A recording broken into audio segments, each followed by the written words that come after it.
A dystopian neon world, robots, paint buckets, and a button to make a cat meow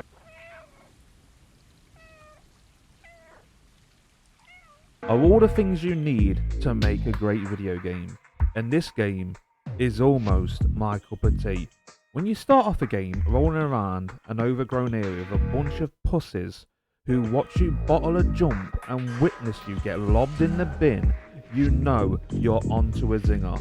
As after this, your main goal is to claw your way out of this robotic apocalyptic city you've been unfortunately thrown in. And speaking of this robotic apocalyptic city, the areas you can explore as a little stray ginger cat are oozing with vibrant neon colours that you can roam around freely and easily, looking at all the details this city has to offer, from the rooftops to the ground, trying to make sense of what has happened to this tiny little world before you arrived. And it's when you leave the inner city safe havens you realise that some shit really went down, as you are always getting chased by what the robots like to call Zerks, which eat anything and everything, including the robots spread around the city trying to survive from these dodgy little fucking creatures. Now I know what you're thinking. You play as a cat. How the hell do you interact with robots in this dystopian land? Well, you'll be surprised as you roll around with a little robotic buddy named B12 who joins you on your journey of leaving this city.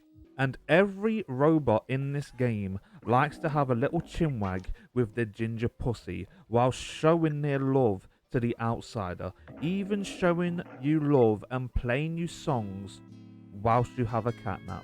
And these robots are spread out everywhere. At the first place you go to, they're on rooftops, on the ground, they're throwing buckets at each other, and the way that you have to traverse to get onto the rooftops is beautiful. It's so easy to do, not hard at all. All you have to do is basically hold the X button and you are free running like Altair in Assassin's Creed. And the majority of these robots need your help, from finding books to paying for wires so Robot Grandma can make you a poncho. Now, even though the puzzles are pretty simple for the most part, it's the exploration in this cyberpunk-like world which honestly makes this game what it is, as you have no minimap whatsoever, so you actually have to use your brain for once in your life and actually attempt to remember where things are, like the grandma who needs wires to make a poncho. But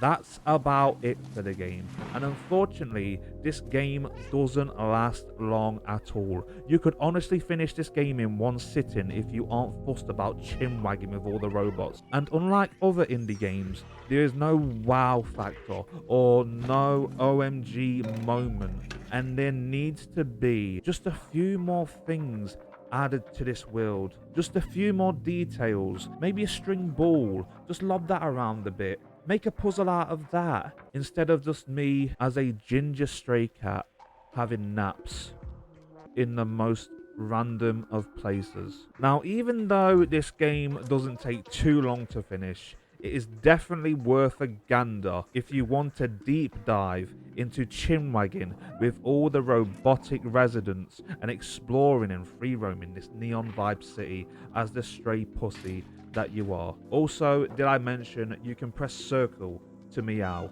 Yeah, this game is definitely my cup of tea with a few biscuits, but it might not be for others. But if it was a bit longer, with a bit more to do, it would have all the biscuits in the biscuit jar, and also a bit of milk because you're a cat.